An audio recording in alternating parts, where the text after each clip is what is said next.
Right. Cool. So I think we're ready to get going.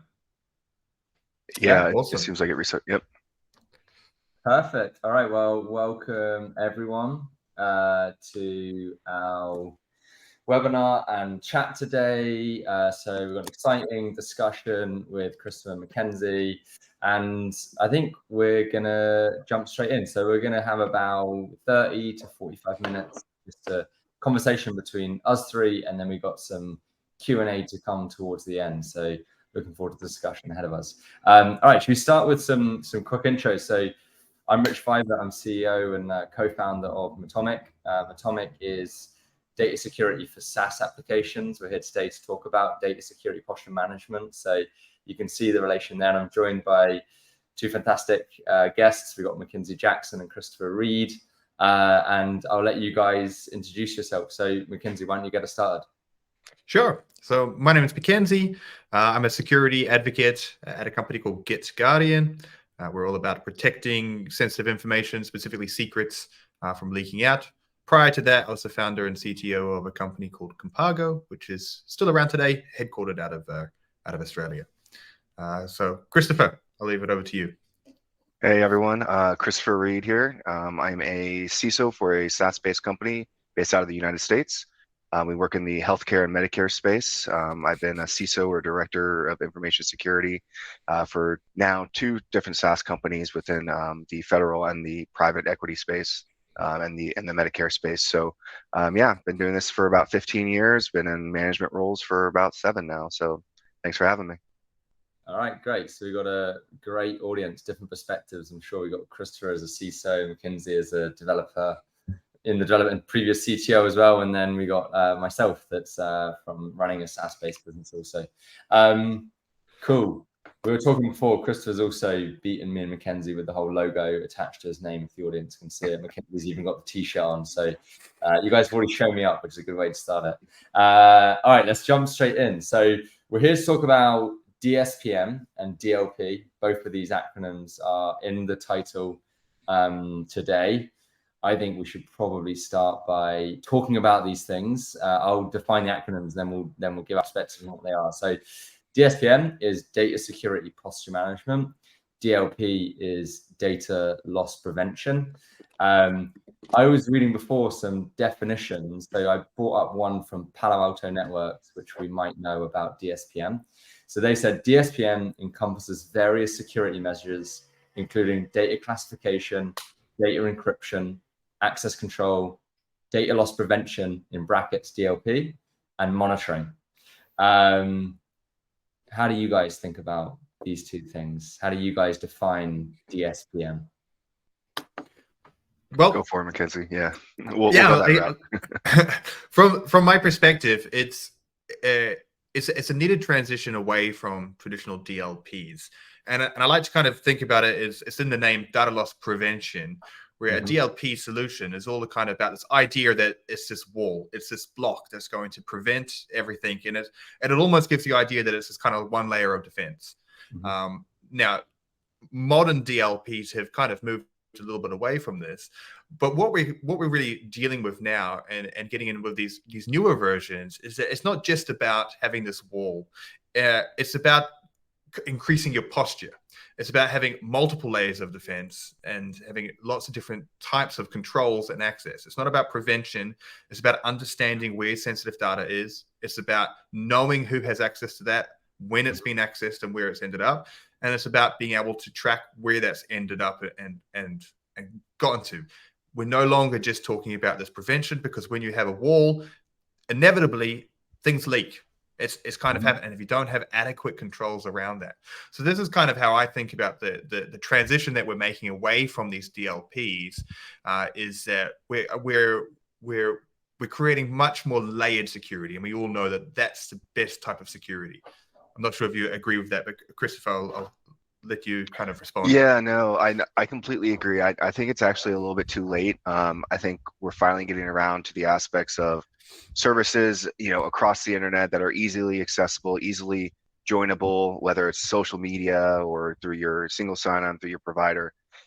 I frankly think it's a little behind, right? In the sense of DSPM should have been here before, because right now, without data loss prevention is kind of that whole idea of the old school. We have our own data center. We know where our boundaries are. It's not going to get past this type thing. It's a very reactive versus a proactive method like DSPM is. So I think having that proactive posture, and especially with all the services that are available that can easily share data with sometimes not even a click of a button, just accessing the website, all those cookies and all those OAuth tokens behind the scenes. It's a paradigm shift that we've needed for a while, because data is spreading across your organization, and having that visibility of where it is across all your services and technologies, that's the hard thing to do. And so you really do need more of a governance posture with it. So I definitely agree with that. And Krista, I'd love to dig into your experience a bit here. So DLP, you've obviously had experience with DLP tools. What type of tools have you had experience with? Whether it be like email-based DLP, other types of DLP. Just tell us a little bit about that. Yeah, so in my career, I've worked both with the federal government. I've worked with AWS systems. I worked with Microsoft cloud systems as well. Most recently, we're in the Azure and the O365 space. So we use data loss prevention from them through Defender ATP, Advanced Threat Protection. And it works great for all the Microsoft tools and suites and stuff, but very similar to how Atlassian buys things up and they have different code bases. They adopt a new company, and then it takes a little bit to make it cohesive within their own ecosystem.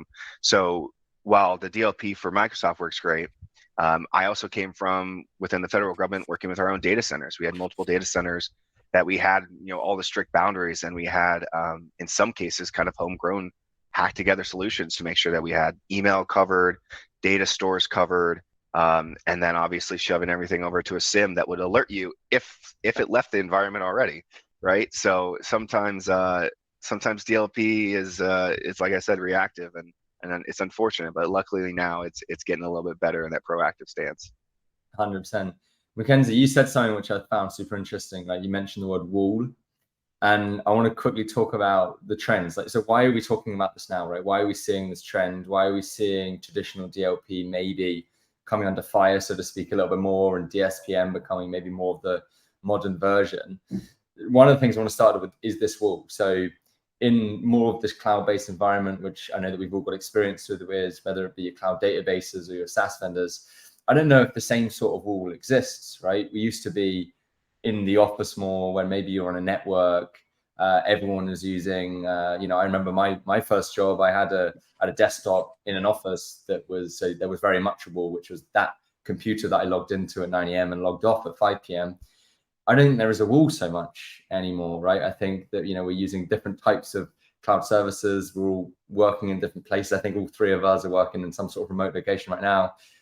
Mackenzie, tell us about this wall. Like, is this wall concept of wall evaporating? It's definitely, I think it has evaporated, and for lots of different reasons. We used to have much more control over our data. These firewalls Christopher talked about, having our own server rooms, and now we've kind of gone everything into the cloud. And what's interesting is if we look at the cloud, like what is the cloud? Well, the cloud is still a data server. It's just managed by someone else, right? So we've lost that wall. We've lost control over that. Now, I'm not here to say that that's necessarily a bad thing, because we all know of the benefits, but we have to be aware of the security challenges that this massive transition into the cloud or into other people's data servers has actually created for us. And this is really part of the problem with DLP, is because, all right, data loss prevention, let's prevent our data from leaving our secure wall. But what if someone gets into the wall? And if you don't have access control and management around who has access to that data, especially that sensitive data, then everything starts to crumble. And that's what we've seen. And particularly, we've seen huge rises in things like supply chain attacks, where we can get into different areas that, and as a user, as a customer, as an organization, you don't even need to do anything wrong to be a victim in a supply chain attack. It can simply just be that a component was compromised, and now your data can be accessed by someone else. So here, okay, we've prevented the data from leaving. All right, great. The attackers are now coming to us. So they're in the data center which they're behind the wall. So this has really changed it. And and one last thing just about supply chain attacks is the sophistication of attackers has really increased. And for this, we need to look at kind of the economics behind it. The supply chain attacks meant that adversaries can invest way more money into attacking a component, which means that the attacks are getting much more sophisticated, much harder to detect. So legacy systems that worked even as little as 10 years ago, they're not appropriate for today's world. And so we need to move away from it. I'll shut up now. I mean, Chris has been thinking his head a bit, so I assume Chris, you're no. I agree. Like the wall's kind of evaporated, but it's almost like there's been a veil of trust kind of added in there. With COVID and the pandemic, there was a huge boom of everyone has to go remote. We have to do this, keep business running. And with that, it had a lot of companies come up, and a lot of companies you felt like you could trust with your data. And people forget that it's still a shared responsibility when you're putting that data within that public or private or whatever cloud.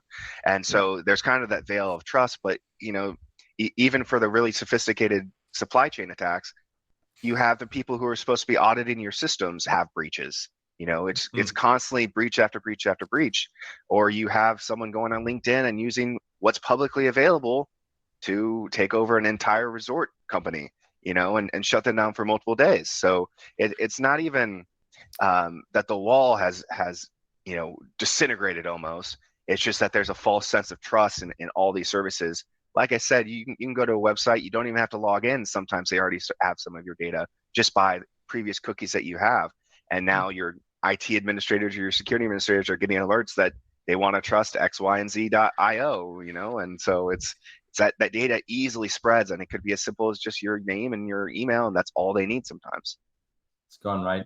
And then and this is the thing, right? We talk about the cloud, and we have to talk about the cloud as a singular thing, but the reality is the cloud is dozens, hundreds of different components, right? All the way from your databases through to all your SaaS tools, through to even some just like internet services that you use for free, right? We're giving data to the cloud.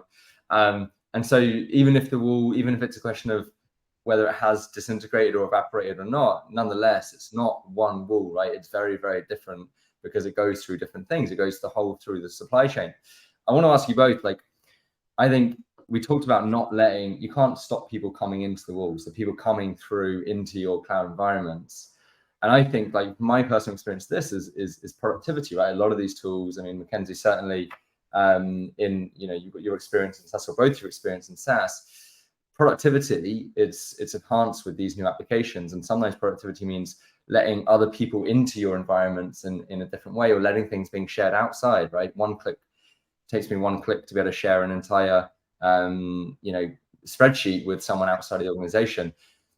Christopher, coming to you, you're a chief information security officer. I assume you can't just stop these things happening. Productivity prevails in some sense, and you have to allow other people to come in and use these services that might not be employees of your company. Right. And so one of the things being in a chief level role is you're still an advisor to the rest of your team, right? So for me, especially in the security role, for the most part, it's risk advisement. How can I make it hit with our CFO or our CEO the impact of not doing stuff in a certain way or not implementing a certain security control? And in that case, it's not necessarily that you have all the budget in the world. You may not. You may have it, but that doesn't mean you just throw money at the problem, right? You have to actually take in where your risks are, and that's where that DSPM comes in, because then you actually know where your risks are. And without actually fully understanding your risk and doing a full risk assessment and doing stuff like that, it's hard. And for me, I try to do as many things to restrict access into our systems or our environments. But like you said, sometimes productivity prevails, sometimes business rationale prevails. If somebody's writing you a big check and the team wants to move forward, you got to figure out a way to work within the bounds securely, but efficiently and quickly as well. So for me, I like to enforce as many technical controls as possible, but sometimes you just get that call and it's like, all right, let's rework this. This is impacting, the head honcho or something like that, Yeah, and this is why, like, it's not necessarily like prevention, it's also some element of minimization, right? That's the thing. Right. Data loss prevention Great is way to put it. data loss minimization, because we have to share data to do our jobs, and so we can't really prevent it. But Mackenzie, Chris just said something which touches on what you said before, right? Which is the elements of DSPM, which we're going to come on to in a second. But one of the things I mentioned was data discovery, and Christopher just said the same thing, the visibility piece. Tell us a little bit about this component of the visibility, the data discovery. How does this feed into your risk strategy, so to speak? Absolutely.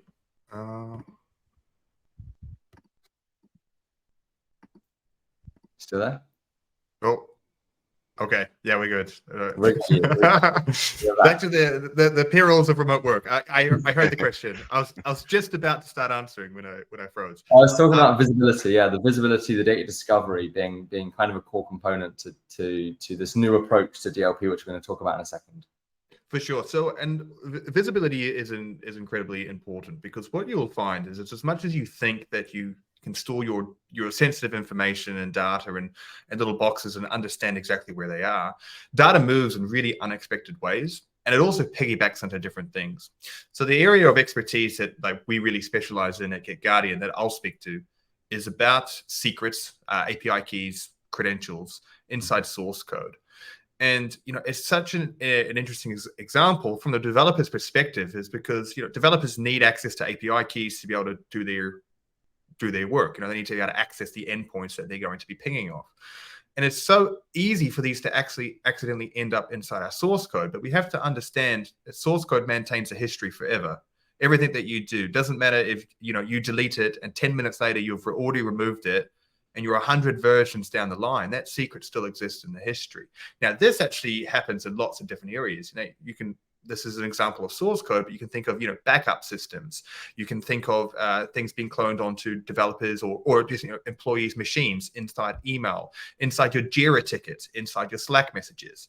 So once something leaves that tight access, where is it? And when we're talking about secrets, there's this concept called secret sprawl. And the name kind of suggests it's, these things enter out everywhere, but it's so hard to even know where everything is. And even if you get some visibility over it, it's really, really difficult to be able to understand where everything lies. So getting this visibility, which often means, scanning in your systems and identifying, bringing this to the surface, is a really key component in actually achieving success in making sure that sensitive information doesn't leak, because often you don't even know that you have a problem. No, our secrets are stored in our secrets manager. The developers can request them, but they know not to hard code it. Well, I can tell you from experience, someone that's done this myself, they don't. And often it's because we're working by ourselves on a little feature. No one else is working with us. We're just quickly trying to test something. Just test the connection. Just that act, it means it's out. So getting this visibility, understanding that you have a problem, that's kind of step one in actually knowing where the problems exist. What teams are leaking information? What types of data is coming from it? Where can I focus on that? And this is where a lot of kind of that posture comes from in building up these layers. It's not just about trying to prevent stuff from leaving. It's about knowing where things are, where they're leaking to, and why they're leaking. Do I not have adequate security preventions and access control for this data? Do I not have the adequate visibility over these systems where this data is leaking? So you'll be amazed that once you do get that visibility, is to kind of going, oh my goodness, this is where everything actually is coming from. You'll be able to notice some leaky faucets of where things are going and be able to shut it down. A DLP, a traditional DLP, this is not in the prerogative. This is all about preventing that from leaking. We're now well past that when we're talking about observability in our own infrastructure. Yeah. I was actually going to add on, if that's okay, Rich. Something Mackenzie said kind of sparked something in my head. So obviously over in the UK, you guys have GDPR with the right to deletion and the right of removal. We're getting some US-based privacy laws coming in, but there's of course exceptions, and my company is one of those exceptions. So even knowing if data was out there or if it was stored, one of the best parts about cloud is you have all that version history. You can easily revert.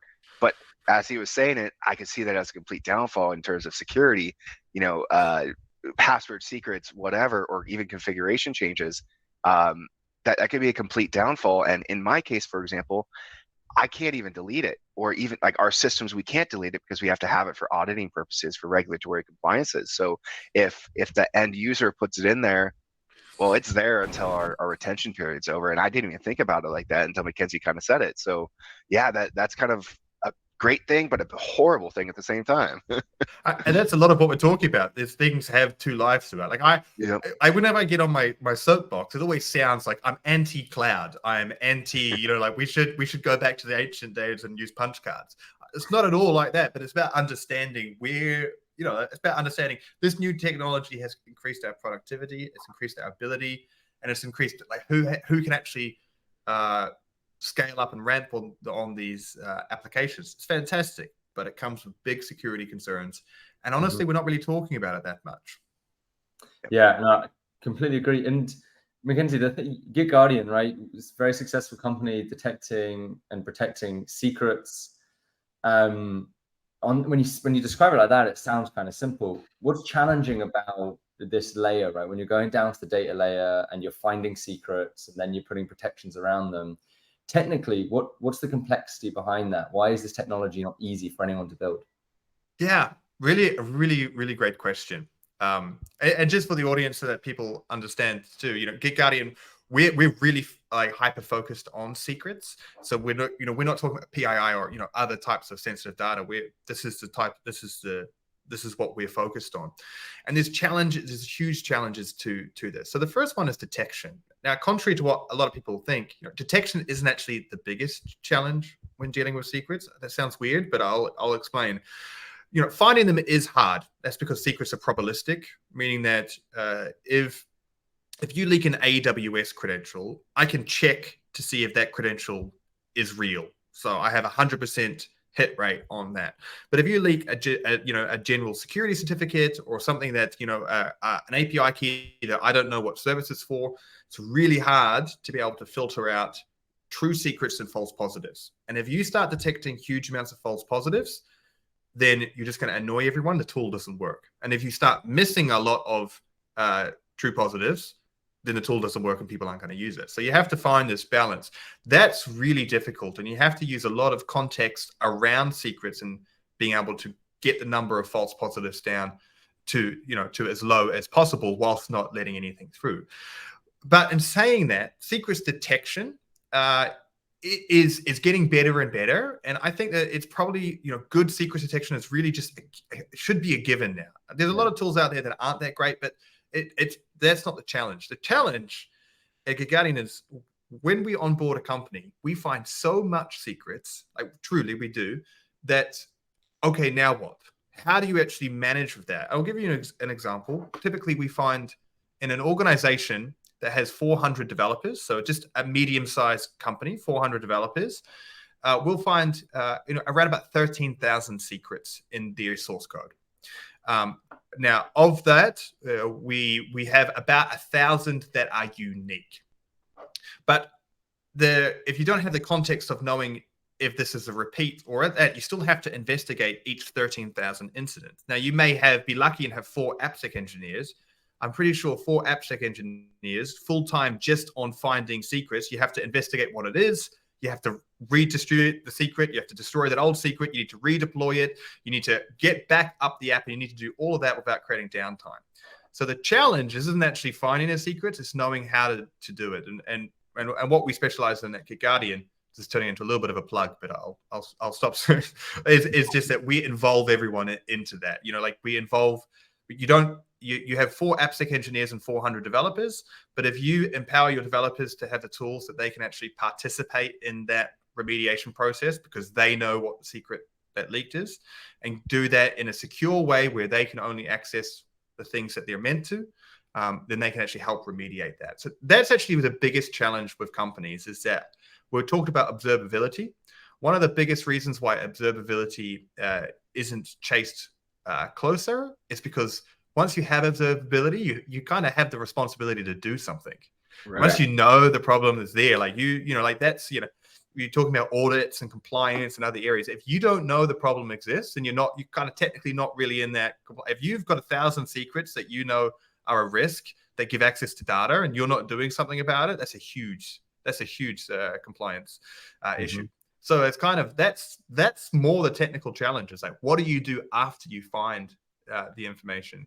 And then we can talk all about the management of that, and then what do you do next? Let's go through these layers a little bit, right? Because this is great. And Mackenzie, so you're focused on secrets. That's your primary focus, right? Chris, you'll understand what I'm saying here. When it comes to other types of data points, particularly PII, more GDPR-related data, it becomes, even that detection piece is not trivial whatsoever. Detecting someone's name, detecting someone's date of birth, detecting special category data in GDPR, just the detection itself, let alone what to do with it afterwards, is a huge challenge. We're talking about false positives, true positives a lot here. Christopher, I assume with your experience of DLP, it's a problem. Noise and incorrect noise is a problem, I assume. Yeah, absolutely. And as Mackenzie was saying that, I was thinking of the exact same thing. You know, secrets are great. Like, let's say, for example, an AWS secret, right? It has a standardized format. You know that it's all going to be capital. You know that it's going to be this length. You know what the secret is because it's a standardized format. Well, that's great, but names are all unique. Addresses are all unique. In my world, things could be protected health information if they have health data, otherwise they're PII. But if it came from a health record, it's still considered protected health data. So going with that with DLP, that's kind of the hard part is, and some tools have gotten a little bit better. They have more contextual awareness. They'll look for, all right, hey, is this an address? Do I have, a number and then a comma and a zip code, like all within 300 characters? Okay, then it's probably highly possible that is an actual address. But is it an address I care about? And am I sending a partner, hey, this is our mailing address, it's our data, like just send it over? Do I really care for that in our data loss prevention tools? No. But sifting through that's a possibility, just as Mackenzie said. You might only have 1,000 ones, but you have to go through every single finding. And once you know, you have that obligation, because if there is ever an issue and they find out that you knew, you're gonna run into trouble. And I think that's what a lot of smaller companies, especially ones that have rapid growth, where necessarily that minimum viable product was that first thing that they wanted to do, and then they're kind of coming back with security and finishing it up to make more sales and kind of grow more, is they forget that, well, you have to shift all that left, and then you're going to have a lot of remediation work with that in order to kind of get up to snuff. And so kind of that security through obscurity kind of concept is, well, if we just don't scan it, this season, we wait till next season, we don't have to worry about it type thing.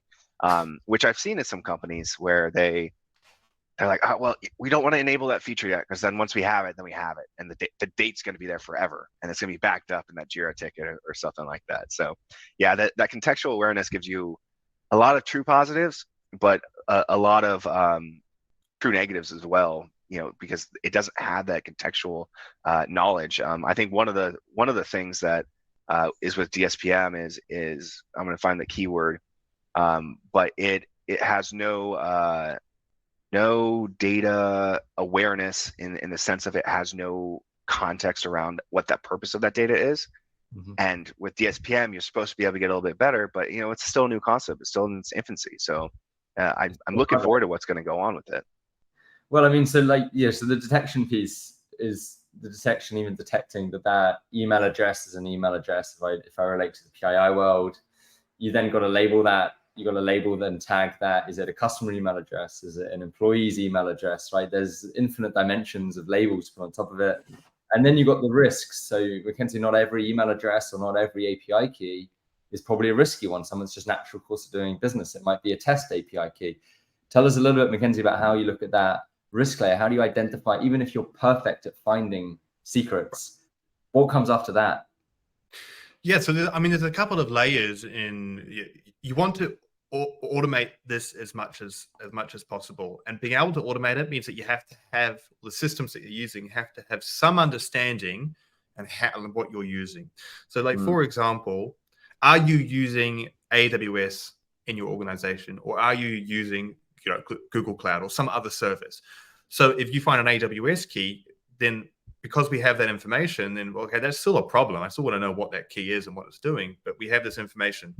And so you can then start using that to automatically categorize it. Because going back to the example, when you have the 13,000 secrets that we'd find, how do you even know? How do you even begin to start looking at which ones have the highest priority?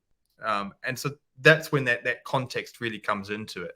And there's things that are always going to be more sensitive than others. Stripe keys, something for payment systems. You're going to want to find out what that is as quickly as possible. But then understanding it. And then the other area is, where is this data coming from? Was this leaked from a team that's working on sensitive information?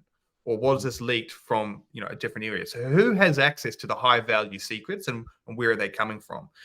Once we understand a little bit of the context about the systems and infrastructure that we're using, the types of people and what they're working on, and also the overall technologies that companies are using, we can actually start to create a prioritization map and start listing things in there. And that's a really important part. So with secrets, look, I know how that's done. Now, if you want to talk about email addresses and PII and social security numbers, then okay, I'm gonna hand over to Chris for how on earth that can be done. It's triage, right, Chris? How are you triaging? You got PII and sensitive data everywhere. How are you doing this triage? Yeah, well, I was going to add one sentence there, is the prioritization of it, right? In my realm, scoping and tailoring and supplementing security controls and building a security and privacy framework program and getting everyone to start following it, that's my bread and butter, and then maintaining that and continuing it. But at the same time, you have to think about the customers, because, for example, if you have a finding in one of your audit reports and you're not encrypting something and you're dealing with sensitive data, that's going to be the highest priority one, right? All your customers are going to be like, whoa, we're no more business. You hit that. So kind of that prioritization is not only just internal in the team or with that product, but also you have to take in the business requirements as well. So I was going to span that, but sorry, can you go ahead and repeat that question? Yeah, sure. I was just saying, how are you doing this prioritization, this triage of alerts that you might be getting to say someone shared PII or someone shared PHI or this thing happened? Like, I assume there's a lot of stuff happening, right, that are regarding sensitive data, but how are you triaging to make sense of which one is something that you need to do something about versus one that's, a little bit less important right now? Yeah, so for us and even in prior companies, it's a multitude of tools.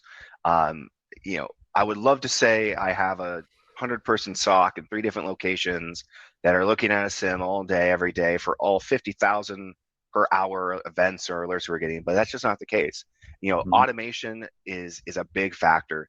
Within our cloud service provider tools, we do gain a lot of capabilities just natively, but you still have to configure what you care about. I could alert all day, every day on every single action or API call, but do I really care? No, I care about things like security policy changes or network changes or our web application firewall configuration changes. Those things that are supposed to be protecting the in and out of that data, those are the most crucial ones to us.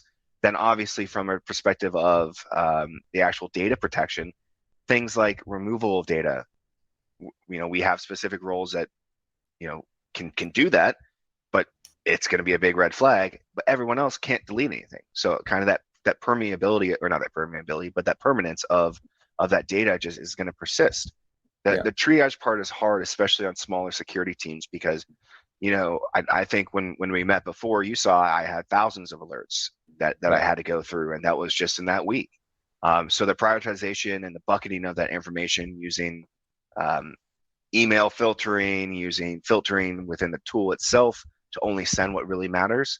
That's the biggest part. But triaging it in any efficient way is extremely difficult. And you're going to have those false positives, and you're going to have those true positives that are missed, unfortunately, sometimes, because you don't have all the eyes in the world.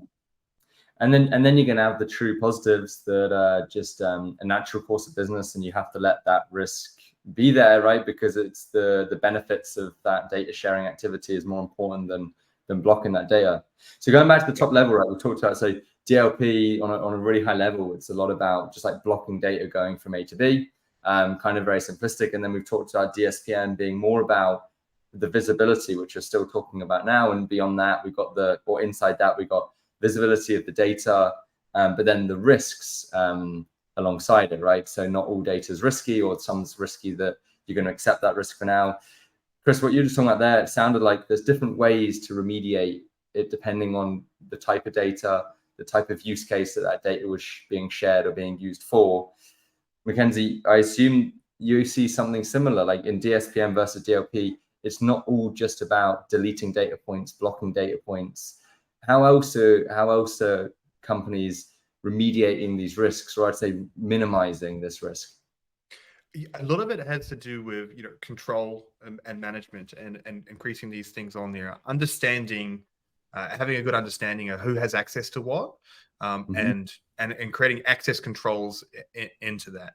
When we're talking about speed, and a lot of this, a lot of what we've done, we've foregone some control. I won't say security, but we've foregone some control to be able to move faster. And so it's much easier to produce some admin credentials or admin keys and give them to everyone. So then, you don't have to manage multiple keys, but that's a terrible security posture. So having that, these different levels in understanding who should have access to what, making sure that's well documented and mapped out. There's a way to actually audit and enforce that. And being able to move forward with data security from that way, so that there's lots of layers to it, and that you don't need to have access to certain data. And I think if you're really honest about who actually needs to have access to certain data, if you have a really honest conversation about that, then maybe that's a lot less than you actually think. And it certainly is true for things like API keys and all of that. You say, the developers need it to do their work. But do they need to have access to production? Maybe they do. Maybe some do. A lot don't. So being able to triage this and make sure you have different levels in there of access control, that's going to be a really important step of actually starting to reduce some of these more high value leaks that are coming from it. I feel like that's a step that's often overlooked, and especially when people kind of get into panic mode. Maybe they've had a security incident, maybe there's been a breach, maybe they've been aware of something. The panic mode kicks in, and everyone's like, "All right, we've got to get rid of everything. We've got to find everything." And you're not looking at, okay, if we take a step back, how did this all happen, and what can we actually do to prevent, this internal security crisis, behind the wall security. Yeah. Chris, you seem to nod your head in a bit on the people don't need access to everything. Clearly, yeah, with that. Yeah. So I'm usually the one that gets the most angry developers coming at me, because I think one of my professors in university always say, the only secure computer is the one that has no power, is locked in a bunker behind the lock and key, no internet access. That's the only secure thing in the world until somebody drops a bomb on it, right? But I'm kind of fortunate with, throughout my career, I've come from that data center where you have every aspect to manage. You have multiple teams where you have an entire firewall team, you have an entire security team, or an entire development and engineering for dev and production and QA, completely separate. Versus, I think, as Mackenzie said earlier, sometimes it's just easier to create that credential really quick and try it and eliminate all those other variables. And I think the cloud makes that so much more easy to do. And I think it that veil of protection kind of kicks in. It's like, oh, well, like if I just give all permission to this policy to test it and make sure it's nothing like I've missed, and I'll go back and fix it later. Well, giving all access to a policy also gives access to everyone in the world to the policy in some instances without even knowing it. Or there's some services out there that have little nuances that they don't follow the standard format of, hey, it should do this, this, or this, and then you read the documentation, it's like, well, it doesn't support this encryption, or it can't do it that way, or something like that. And now you haven't done your full research, and then you start handing out stuff to get more people involved. And as your team grows, you just say, well, that's the way we've always done it. And you try to get back and do some security with it, and it makes it very difficult. You get a lot of angry people, especially if it's business impacting and productivity impacting. productivity is the thing you certainly don't want to impact. What's interesting about this conversation, I think what I love about this whole space, right, is generally what we're talking about here is non-malicious behavior. So we're not actually talking about someone trying to cause a data breach or cause a problem. We're actually talking mainly about people just doing their jobs and accidentally creating risk, right? Which I also think is a really big difference as well between DLP and DSPM. DSPM isn't about the non-malicious. I'm not saying DLP is too, but DLP is quite often put in place more for malicious actors, whereas DSPM is actually just controlling this new way of work of productivity where everyone's got access to some form of sensitive data. They need to do their job. They're probably not reading day in, day out these security policies that are given to them. And so they need to have the supplements to go alongside their work to help them protect data that they're creating and sharing, right? Like that's what I think is so exciting about the space. Yeah, so, and there are, even in the past 10 years, there's been a huge influx of technologies to allow you to do pieces of DSPM, right? But then you're hodgepodging, maybe you have an access broker within the cloud to allow access to things. Maybe you have a portal that everyone should be going through. Maybe you are enforcing single sign-on and MFA everywhere. But, it's that one text from the boss at the last hour that bypasses everything. And it's not necessarily malicious. It's that productivity aspect. It's like, if I don't get it done, that sense of urgency builds up. And then you don't want to be the one in trouble. You don't want to be the one that lost the company money, or you don't want to be the one that gets a call from the CEO the next day with HR. And, it's all those things. And it comes down, I think, to how fast paced and how much technology has grown, in the past couple decades, that people are just that generation of, I need it now because we have the capability now, sometimes gets bypassed and security isn't followed, 100%. Other way around, but you know what I'm saying. Okay, so to sort of wrap up this main flow of conversation here, so the components of DSPM, we talked about the visibility, so the detecting the data, the understanding the risk level of that data, maybe the quantification of that risk as well. We talked about different types of remediation, some of it being blocking, which maybe that part is more DLP, maybe access control, so controlling who has access. McKinsey was talking about that. What other components of McKinsey, I'll ask you, what other components do you see are important for any form of DSPM solution? Yeah, so I think also understanding the visibility over where things are, as you said, controlling that access, and it actually needs to be a DLP component. I know we've kind of been bashing DLP a little bit, but there still needs to be that component of actually preventing that data from leaving as well. Yeah. We're not, and it's less about trying to change that or remove it, and it's about adding layers of security to that. That's really what a DSPM is about. It's kind of saying, okay, well, here's the DLP. We're still going to keep this component. We're still going to prevent data from leaking. We're still going to try and find data where it leaks. We're still going to do everything. But now we're actually going to add additional levels that make it more relevant for the modern security and the world that we're facing now. So, just to kind of bring DLP back into the good graces, that is actually a good component of DSPM, is making sure that DLP component still is in place, still works well. We're still investing into making sure that we're understanding that. But now we've got additional levels as well. 100%. And so, McKinsey, you're seeing, I think, the same way I do. DLP is a core component of DSPM. DSPM isn't a replacement and pushing DLP aside and saying, you're done, you're too old now to work in the new environment. DLP is still a core component of this new DSPM world. I mean, absolutely. And I think like the easy analogy to make it, because we've talked about walls a lot, DLP has been all about focusing on outside the wall, and DSPM is all about kind of like, it's not focusing on inside the wall, it's including inside the wall security as well. And now we have both, and we still want both. We still need both. Don't throw away the idea that DLP is pointless in the modern world. It absolutely has its place, but it's just not enough anymore. We need to add components to it. I love it. Christopher, what else? If you're looking for a DSPM solution, what are the core components, the features that you're going to be looking for? Yeah, so I'm going to kind of come from the management perspective, and I don't think it's necessarily any specific type of technology. It's the types of controls that you want. You want those preventative ones, you want those corrective ones, and you want those detective ones along with whatever your risk appetite is, right? And so, the detective one, DLP, preventative one would be, DLP with actual protections to stop it, for example. And then throughout the time of, network security and cloud security, they have continuously improved on prior history, right? So you've had network intrusion detection, then you had host-based intrusion detection, and then now you have host-based intrusion prevention.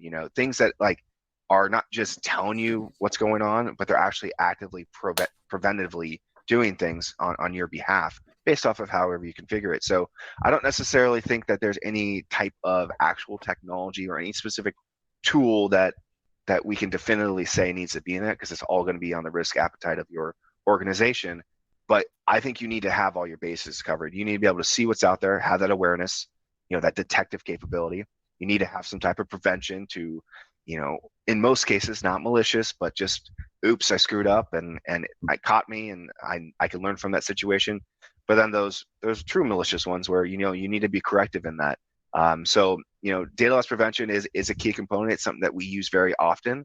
And in our specific case, we're able to detect things, and then our corrective action is we just automatically encrypt if it hits anything. And if they have a problem with that, then sorry, but that keeps that productivity flowing.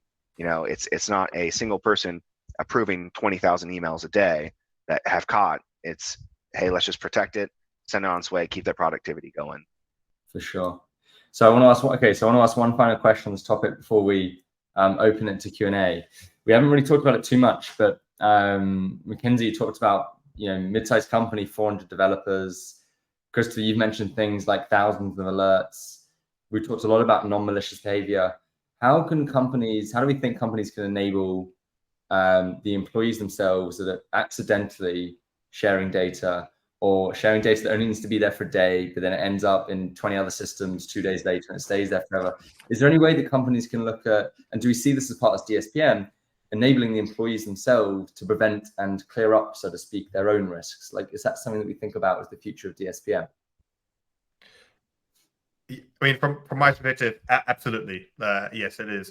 And a lot of this comes down to starting to educate and bring in your employees into their security environment. So a lot of these systems, something happens, sensitive information is leaked, ends up in different systems. Alert goes to security team yells at employee feels bad or feels angry or whatever, and cycle ends, with everyone kind of feeling crappy. But if we have these systems that actually enable all parties to be part of the solution going forth, understanding why this is actually a problem and the overall goals, then we can feel better about that. And a simple way to do it is, instead of just alerting the security team, alert the people that have leaked as well, and then ask them immediately for context. Okay, in the case of secrets, obviously what I do, all right, a secret has been leaked. We've sent an alert to the team, but now we've also sent an alert to the employee to say, hey, what does the secret do? How is this? Can you revoke it? All these, and actually enable them to be part of the solution. Then that's going to kind of increase the speed, but also increase the overall kind of awareness of it, because then you're not just being yelled at, you're kind of part of it. And to be honest, you're going to have to spend some time trying to clean up the mess. So it's an incentive for you not to do it again. And all of that will help in understanding and preventing this into the future. So I absolutely think we need to bring employees into the fold and not make this just a security problem, because this is something that can happen to everyone. And the last thing I want to say is, don't create a culture of fear around leaks. Leaks are going to happen. A lot of companies, I talk to some, that if a leak happens, then they will just absolutely, then it's kind of like, a fireable offense if you leak a secret. There's so many ways that this can happen innocently, and if it's not malicious, then it shouldn't be treated like it is. DJI is the worst example of that. They criminally prosecuted one of their developers that leaked a secret, who ended up in jail. It seems ridiculous, but it's a Chinese company. It happened. It's real. But if you want people to participate in the solution, if you want information to actually be secure and you're not just looking for someone to blame, bring them in, don't create a culture of fear. Just make sure that everyone's in the loop. Once the problem is resolved, then everyone should have a good feeling about it and more understanding, and hopefully it doesn't happen again. Yeah, amazing. I don't get the feeling, Chris, I know you well enough. I don't think I get the feeling you're a yelling CISO. I think I'd love to have you as a CISO. No, well, I was going to kind of add on to that because I'll say this, compliance frameworks and security frameworks, that doesn't necessarily mean you're secure, right? It's a checklist. You still have to implement it properly. You still have to do it for whatever your risk profile is. If it says encrypt stuff, okay, cool, that's a check mark. But why are you encrypting it? Is it really need to be encrypted, or are you just doing it to do it? Well, let's say that for example. But one of the things that a lot of the frameworks say, you have to allow employees to make the correct decision or an informed decision. And so you're seeing a lot of security tools out here that allow you to, for example, label or categorize or classify the data, but then you enable your employee to bring it to a lower level and ask, why, provide that justification directly at that time of need versus making it so there's extra security when it's not necessarily there, but also enabling them to do that. And kind of allowing that user to be alerted of that. That's backfired in my experience before. Unfortunately, we get, oh my God, what is this email type thing? So we actually just disabled that. But there are clear benefits to enabling users to make the right decisions, informed decisions in a proper security organization and framework and posture. So definitely part of DSPM. Well, I think that's an actual perfect bridge to the next webinar we do, which is how can we enable the employees to actually take action and not freak out when they get the email. So we'll leave that for another time. Cool. So we got like less than 10 minutes. So for those that want to ask some questions, we got a Q&A, and I'll keep these coming as we go along.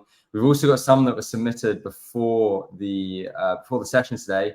I think we can all probably agree to wipe one of them out. The first one I got was, do we think DLP will die out? I think we're going to all agree that no, we think DLP is a core component of DSPM and the future of this area of security, right? We talked about that very explicitly. Cool. So question asked for Christopher, what should I look for when buying a DSPM tool? Yeah, for me, it's going to all depend on your risk profile for your organization, right? If the DSPM tool works with what you use in the organization and where you foresee your growth within tooling or technologies, it's going to be fine. But you're still going to want to be looking for all those key components of a DSPM solution, the type of controls that you want, those preventative, corrective, detective controls, to ensure that you can actually do a full holistic posture. And that's the whole idea, having a posture. So you have a stance to say, yeah, I know where it is. I know we might have a gap. It might not be the most prioritized one at this point in time, but we know where it is. We know what to do. We're aware of it. We're doing proactive actions in order to be aware of it and stay on top of it, just to minimize that risk. It's all about minimization. You're going to have some type of risk appetite, and with a DSPM tool, it's all just going to have to fit in your budget, your business requirements, and frankly, what you can afford to do with the team you have at that time, both manpower and budgetary. Mackenzie, I know you're coming from a company that's selling some aspects of the DLP tool, but I'd love to hear your unbiased opinion. Like, what are the important things to look for when looking for a DSPM tool? Unbiased perspectives. I think. Shots fired. Just kidding. I think what you really need to look at is how effective this tool is going to be in solving it and solving the problem and not creating too much noise. Yeah. So you really need to understand. Of course, there's this feeling that we want to catch absolutely everything, and especially if you're coming after an incident or something, but you have to take a step back and go, like, how much work. Tools are meant to save us time. They're meant to help us be secure and save time. Is this tool going to be doing that, and is it the right one for me?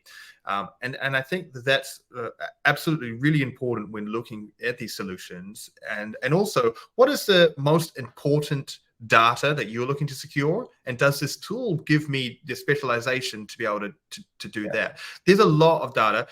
Christopher has been talking about healthcare and other areas a lot as well.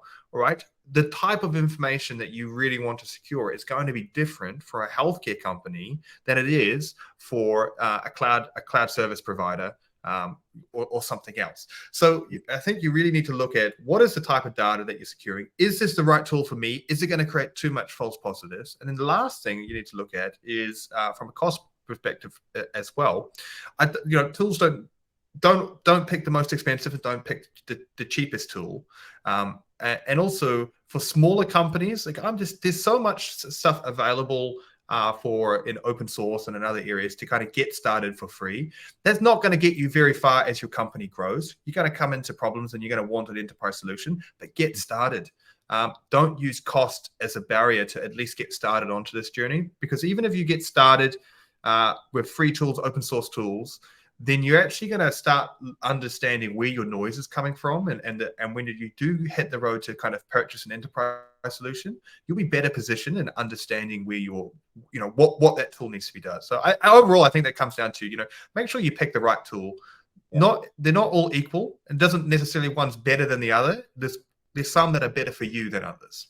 Totally agree. And I think, especially with your first point, Mackenzie, like it depends on what type of business you're in, what industry you're in, what type of data you're collecting, whether it be PII versus PHI versus something else, but also like the languages, right? Like, because data security is at the data layer, if you're a business that has a significant number of customers in Asia, for example, you've got to make sure that any tool that you use has detections that can detect different types of sensitive data points from these different countries. Like every country's got its own unique classifier for identity documents. Probably no DSPM tool out there can detect every single ID document in the world. So I would definitely check to see what classifications they can offer off the shelf versus what they're willing to help build out with you before jumping into these things. The other thing I'll add is, Mackenzie, I don't know how much Git Guardian does around this, but there's a lot of tooling out there, including us, that one plug I'll put on Atomic, that will help you assess the visibility and the risk before actually making a purchase decision. Some companies, because they've locked down their applications and their cloud providers so well, there's actually not a load of risk out there, whereas a lot of them have maybe way more risk than they thought they could have. So definitely there's always that investigation piece, which I think is a really big part of the buying cycle for any CISOs and security professionals out there that are looking into it. We've got 2 minutes. The final one was a quick round on. So we talked about DLP, certainly not dying out as a term, as a thing, but is there a way to understand, do I need to look for a DLP tool or a DSPM tool? Is there a method that you can use to understand if you should be looking for one or the other, or should we always be looking at DSPM as the sort of future of DLP? I mean, I'm going to say it's more of a maturity thing, right? So many companies, so many cloud service providers, Azure, 365, AWS, they allow you to just turn on DLP, for example. You still have to configure it a little bit, or the license already includes it, so you might as well use it.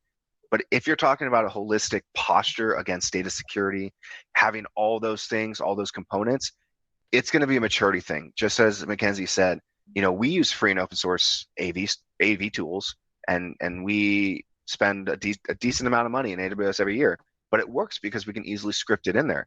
There's no, it works, it does its job, and we can do it as developers and engineers very quickly. So I think it's just going to be a continuous growth. Development has always been continuous integration, or not always been, has shifted to continuous integration, continuous development, and then moving it into DevSecOps. So there's just been progressions as things get better and get easily more integrated into your holistic approach, that I think it's just going to be a maturity thing. So if you're at that point where you have a lot of employees, a lot of data, a lot of tools that you're using, you might want to start looking into a DSPM as your first thing. But at that point, I imagine you already have a DLP solution. And if you don't, then hopefully you're working on that as well. Yeah, and I mean, just to add to that too, I mean, like I really like what Christopher said about the maturity thing, understanding the maturity and going through it. But I definitely feel like if you focus on the DSPM, then DLP is going to be part of the conversation. DLP is going to be on the mind. So just, focus on that. And that may be that you're not getting full coverage on a DSPM system immediately. I feel like I kind of mentioned this a couple of times, because I feel like some people are really overwhelmed. If you have nothing, or you just have a DLP, and now you've kind of got this new thing where, okay, one, you need to learn what the acronym stands for, and then two, you need to kind of add all these different things and understand everything and what's happening, you know. But if you start thinking about that and have a plan to get there eventually, then DSPM is what we should be thinking about. And if we can have eventually one solution that enables us and gets good coverage over all of that, then happy days. But until then, you know, or if you're not there at the maturity level, if you're thinking about it and you've formed a path to it, if all you have right now is DLP, well, at least you have that. Let's start adding some other areas in, and then we can get there eventually. Great. Yeah, I'm gonna add one last thing. I know we're at time, but along with that, with the maturity thing, if you start somewhere, start with part of the future in mind as well. Don't necessarily try and find something that works for these next 6 months, and then you're just reworking the wheel, you know, in 6 months.